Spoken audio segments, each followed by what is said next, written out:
Today's episode is brought to you by Renewal by Andersen of Central Pennsylvania. Renewal by Andersen offers you a better way to a better window.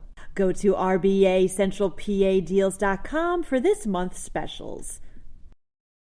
Philadelphia is amongst the U.S. cities that have seen the highest increases in homicide rates.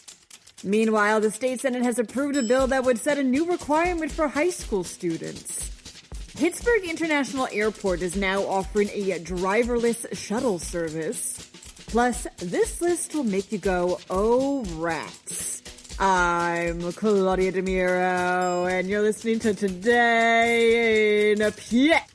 A recent report has listed Philadelphia among the U.S. cities that saw the highest increases in homicide rates over the past year, reports PennLive. Wallet Hub conducted and published this report, which compared 50 of the country's most populated cities on per capita homicides in 2022 versus 2021 and 2020. The report found that overall, homicide rates increased by almost 10% across all 50. When looking at each city individually, Philly was 7th overall for the highest increases seen. The city has recorded 430 homicides for 2022 as of the recording of this episode and is on pace to break last year's already record-breaking number of 562. The city that saw the highest increase was Kansas City, Missouri. The state Senate has approved a bill that would create a new requirement for high school students, reports CBS Local Pittsburgh, and that requirement would be for students to take classes that teach economics and personal finances. Courses included would focus on things like credit management, interest, mortgage rates, and more. The bill now heads to the House for consideration. If you need a ride at Pittsburgh International Airport, you can now opt to go driverless, states CBS Local Pittsburgh.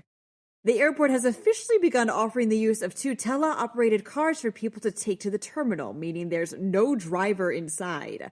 However, the airport stresses that, unlike self-driving cars, these are being controlled by an operator located elsewhere. Flyers that need a lift from the parking lot to a terminal can use an app to hail one of these guys.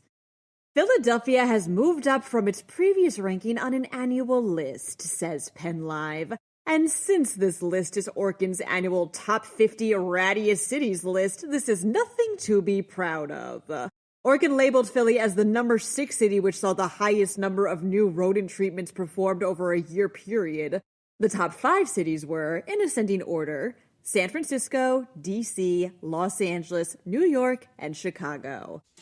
That wraps up today's episode. For even more news, check out PennLive.com. And please don't forget to rate this podcast on either Apple or Amazon and to leave an honest review if you so desire. Thanks ahead of time. And of course, thanks for listening. I'm Claudia Dimuro, and I'll see you for Friday's episode of Today in a PA. Today's episode is brought to you by Renewal by Andersen of Central Pennsylvania. Renewal by Andersen offers you a better way to a better window. Go to rbacentralpadeals.com for this month's specials.